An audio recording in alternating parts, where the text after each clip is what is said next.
Hey everybody, how's it going? Just a little update thing. As you can see, I have some air horns on the workbench here. These are the ones I had in my Jetta. I pulled them out because, one, I'm going to put them in my truck. They're just too cramped in there and got in the way of things, but they still work. That's just me blowing in it. Everything was fine until it wasn't fine. I went to use them and they weren't working, and then oh, where's that other piece? I lost it already. Oh, please, hold on. There it is.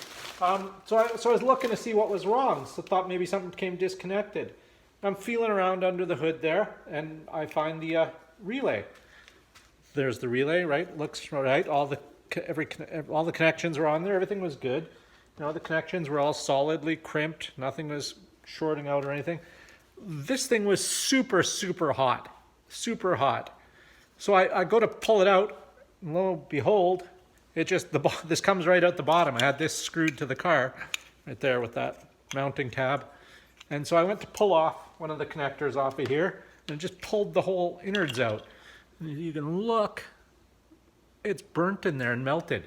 So something screwed up with this crappy cheap relay that came with the horn. So I'll have to get a better relay, but something to keep in mind when installing driving lights or high draw 12 volt accessories like this is use a decent relay, because this was pretty bad. It could have ended badly, because this was screwed to the plastic fan shroud. Now if this got hot enough to melt or catch fire, it could have started a fire under the hood, and that's no good. Now another thing. So it's like gonna be winter. So those are my winter tires. I had my winter tires put on it. While I had the wheels off, I noticed inside the strut,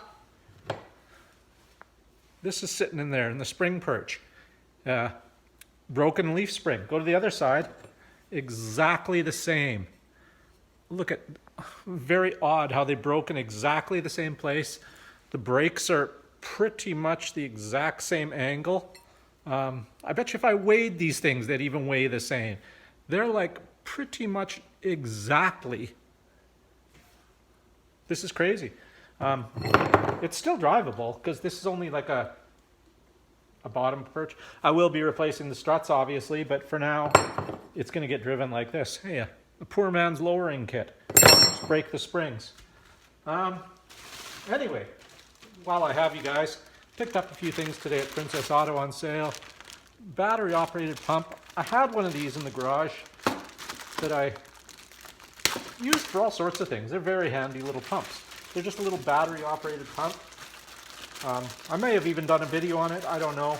I know Mike at Grampie's workshop, he used one or similar one on his parts washer that he made. His homemade parts washer. I'll post a link to that video down below if I can find it. It's a very cool video. It just takes a couple of batteries. There you go. 2 AA's in there. Then you just, this end goes in what you want pumped. This end goes where you want to pump it. And there's a button on top. Turn it on and off. Very simple little tool, but super handy. This was $10 at Princess Auto. If you're in Canada, go pick one up if you're near a Princess Auto. They're super handy.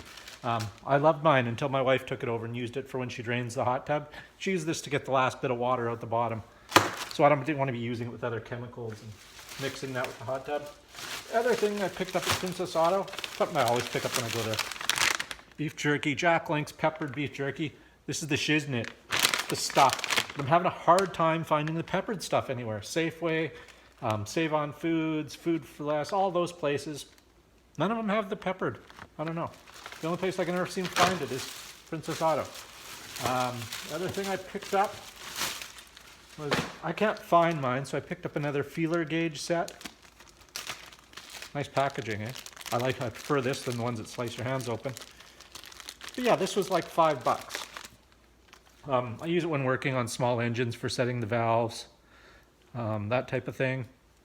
So it's got like these wire gauges for spark plugs and the spark plug bending tool. Some very thin brass gauges, and it goes all the way up to, 0.483 millimeters. So yeah, $5, Princess Auto, and it's Autocraft brand. They seem to have a lot of this Autocraft brand in their surplus section. I don't know why that is. If it's a dying brand or just a liquidation of some stores or something. This should be tighter. You can snug this up so they're not sliding all over the place. Yeah, very handy. And the other thing I picked up, which I don't know if these are any good, but they were on sale. What were they on sale for? Beef jerky was $6.50 a package. The feeler gauges were $4.99. Battery pump $9.99. And the work light $10 for the 750 lumen LED work light. Like I said, I don't know if it's any good. I just thought it would be handy. As far as I know, it doesn't have a magnet. That's kind of a drawback. Oh, it even comes with batteries. How sweet is that? Let's check this out. So there you go. It takes 4 double A's, sorry. There it is. It's got a clickable handle to hold it in place, and then you can set it up like that or hang it from somewhere. Let's see. Let's open up the battery compartment. Oh, yep, and there's your little plastic tab. Saving it, battery saver. Let's close that up. Okay, well that's not working. Is there another one in here? Did I miss something? There we go. Okay. So, the first one, I won't point it directly at you. First one's full bright. It's fairly bright in here. But yeah, you can see the difference. Hit it again. Oops. Okay. Full bright. Hit it again. Dimmer. Hit it again. It flashes. Oh, flashes out SOS. There you go. 3 short, 3 long, and 3 short again. And this is Volt King brand. I've never heard of them. But for $10, not bad. I mentioned this before, that I do prefer battery-operated lights as opposed to rechargeable. I've always got batteries on hand, and if it dies while I'm using it, I'd rather just change the batteries and have to go looking for another light because it takes an hour to charge it or more. So, I mean, it's just a personal preference thing. I don't think this thing's very waterproof, although it does have a rubber seal on the lid, if you look. Can you see that? So maybe it is somewhat if not waterproof, water resistant, and that closes fairly snug, so I could be entirely wrong. It could be pretty waterproof. It seems well made and durable. Like, I don't see a lot on here that could break. It's got the kind of soft, not soft, but firm rubber corners, rubber grip on the handle. As I said, the only thing I'd like more is if it was magnetic somewhere, but for $10 you can set it up and focus it on what you're working on. Shine it up there, whatever.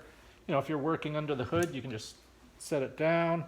I've got some S-hooks that I use for doing hanging brake calipers when doing brake work. You could just hang it from there, from the hood latch, numerous places. So yeah, it's pretty cool, pretty handy. That's it. What does it say about it? Powerful LED offers up to 750 lumen, 180 degree foldable handle, includes 4 AA batteries, sturdy bump-proof housing, 5-hour runtime, 50-foot light range, mode high, low, flash, and off. Yeah, I don't know. First time use, remove plastic battery protector tag, battery installation while the batteries are there. 5 hours, 50 feet, blah, blah, blah. Distributed by Forcon Shanghai. So made in China, of course. But, I mean, good luck getting a light that's not made in China these days. As far as I know, even the Snap-on lights are made in China. It's just electronics. It's just the way it is. It's not feasible for companies to make them in America anymore. For the price point it would cost and what they'd have to sell them for, nobody would want to buy them. Everybody wants everything made in America, and I do too. Made in America, made in Canada. But good luck with that. You just can't. You got to kind of pick and choose your battles, right? hardline tools, you know, the hand tools, you can almost always find made in America if that's what you want. I'm fine with made in Taiwan too for the most part, but that's just me. Quality over country of origin is more my thing. And that generally is made in the USA, made in Canada, and as I found, made in Taiwan. But your mileage may vary. So that's it. Thanks for watching. Watch your relays. This is crazy. Never expected that. Not good. Could have ended badly. Lesson learned, not to use cheap relays. They don't appear to have any brand. Just a regular relay. No country of origin, but I'd be willing to bet it's China. These are all pretty much the same inside, but I don't know, quality of connections, quality of assembly, it just wasn't there with this one, obviously. So that's it. Thanks for watching. Have a great week and take care. See you later.